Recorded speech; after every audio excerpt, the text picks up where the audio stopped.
አሰላሙ አሌይኩም ወራህመቱላሂ ወበረካቱ። ሰላም እንዴት ናችሁ? የካሙ ዩቱብ ተከታታዮች እኔ ያለሁ አልሐምዱሊላህ ሰላም ነኝ። እና ውዶችዬ ዩቱብ መስራት ፈልጋለሁኝ። ዩቱብ ቻናሌን ሰብስክራይብ እያደረጋችሁ ላይክ እያደረጋችሁ ኮሜንት እየጻፋችሁ አበረታቱኝ ማለት ነው። ዛሬ ስለ አርቲስት ገነት ንጋቱ አንዳንድ ነገር ማለት ፈልጋለሁ ማለት ነው። እውነት ለመናገር በጣም ደስ ብሎኛል። በመጀመሪያ ከ14 አመት በኋላ አንድ ላይ ሆነዋል ማለት ነው። ያው ልጅ የወለደ ሰው ተለያይቶ አይለያይም በእርግጥ ሆኖም ግን እንደገና እንደ አዲስ ትዳራቸውን መስርተዋል ማለት ነው። በጣም ደስ ይላል። እውነት ለመናገር እኔ በፊትም ተስፋ ነበረኝ እንደማይለያዩ እርግጠኛ ነበርኩኝ።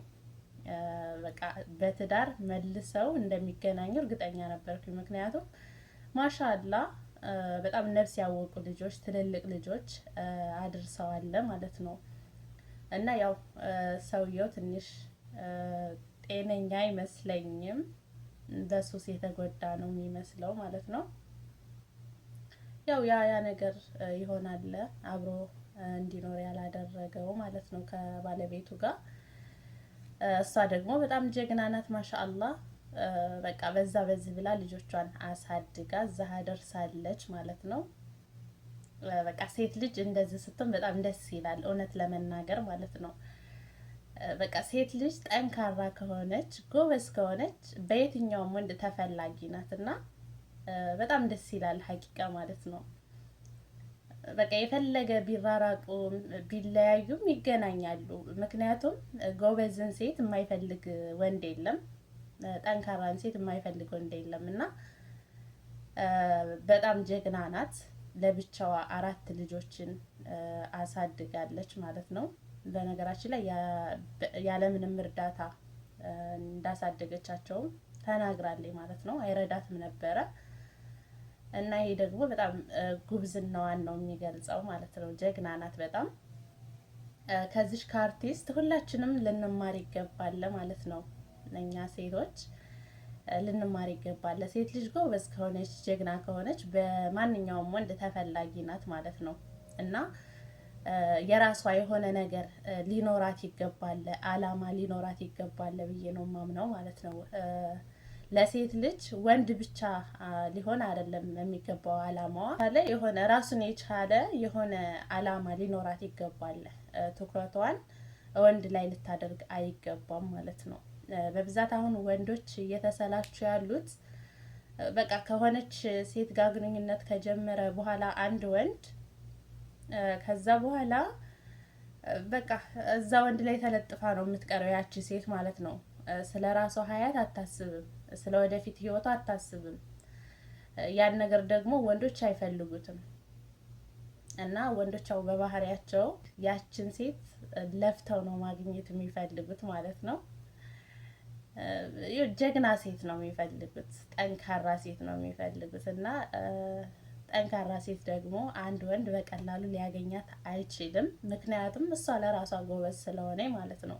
አላማ ስላላት ወንድ ላይ ብቻ ስላልሆነ ትኩረቷ ማለት ነው አለሁኝ ማለት ነው። እና እኔ እንደ ሴትነቴ እንደዚህ ነው የምላችሁ ማለት ነው። እና ሴቶችዬ በርቱ፣ ጠንክሩ፣ ጀግና ሁኑ። አላማችሁ በቃ የሆነ ራሳችሁ የሆነ ነገር ላይ ልታተኩሩ ይገባል ማለት ነው። አላማችሁ የሆነ ወንድ ሳይሆን በቃ የሆነ ራሳችሁን መቀየር ላይ ነው ልታተኩሩ የሚገባው ማለት ነው። በቃ የሆነች አላማ ያላትን ሴት ማንኛውም ወንድ አሳዶ ነው የሚፈልጋት ማለት ነው። እና ጠንካራ ሴት ለመሆን መሞከር ግድ ይላል ማለት ነው። እና በትንሽ በትልቁ የምትነፋረቁ ሴቶች፣ ወንድ ሄደ ብላችሁ የምታለቅሱ ሴቶች በጣም ይገርመኛል እኔ እውነት ለመናገር ማለት ነው።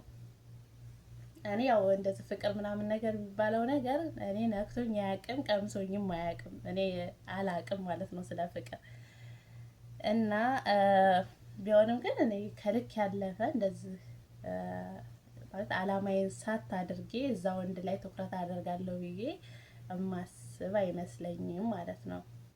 እንግዲህ አላሁ አለም ምን እንደሚፈጠር። ለማንኛውም ጎብዙ፣ ጠንክሩ፣ አላማ ይኑራችሁ። ትኩረታችሁን አላማችሁ ላይ ብቻ ነው ልታደርጉ የሚገባው እና ባልሆነ ወንድ ደግሞ አትታለሉ ማለት ለመናገር እኔ ከገነት ንጋቱ በጣም ብዙ ነገሮችን ተምሬያለሁ ማለት ነው። በሶሻል ሚዲያ ባቃት 4 ልጆችን ራሷን ችላ ጠንክራ ማሳደግ ማለት በጣም ብዙ መስዋዕቶችን የሚጠይቅ ነው ማለት ነው እና በጣም ጎበዝ ጀግና ሴት ስለሆነች ልጆቿን አሳድጋ እዛ አደርሳለች። ያው በስተመጨረሻም ደግሞ ልጆቿ ራሳቸውን ሲችሉ እስቲ ደግሞ ለትዳር ይቅርታ ላድርግና ወደ ትዳሬ ልመለስ ብላ ወደ ትዳሯ ተመልሳለች። ኢንሻአላህ ከዚህ በኋላ ደግሞ ያለውን ጊዜዋን አላህ ረብል ዓለሚን ጥሩ ነገር ያደርግላም ማለት ነው። የልጆቹ አባት ነው። በቃ እሱም እንግዲህ ያው ያለበትን ችግር አላህ ያንሳለት ማለት ነው። ማለት እንደዚህ ሰውን ስታዩት የሆነ ነገሩን ትረዱታላችሁና ብዙም ያን ያክል በጤናው ደህና አይመስለኝም ማለት ነው። ሱስ በጣም የጎዳው ይመስለኛል። እኔ ለራሴ እንደተረዳሁት ነው። እና ብቻ አላህ ረብል ዓለሚን ሁሉንም ነገር ያሳምርላቸው እላለሁኝ። ለሰው ልጅ ጥሩ ነገር መመኘት ደስ ይላል እና እኔ ብዙ ነገር ተምሬባታለሁ ማለት ነው ከዚች ከአርቲስት ጠንካራ ጎበዝ ሴት ስለሆነች ማለት ነው። ሁላችንም ጎበዝ የሆኑ ሴቶችን እንደ ተምሳሌት ልንጠቀማቸው ልንከተላቸው ይገባል ማለት ነው እላችኋለሁ። ለማንኛውም ዩቲዩቤን ሰብስክራይብ እያደረጋችሁ አበረታቱኝ። ኢንሻአላህ በሌላ ቪዲዮ ደግሞ እንገናኛለን። ሰላም አለይኩም ወራህመቱላሂ ወበረካቱ።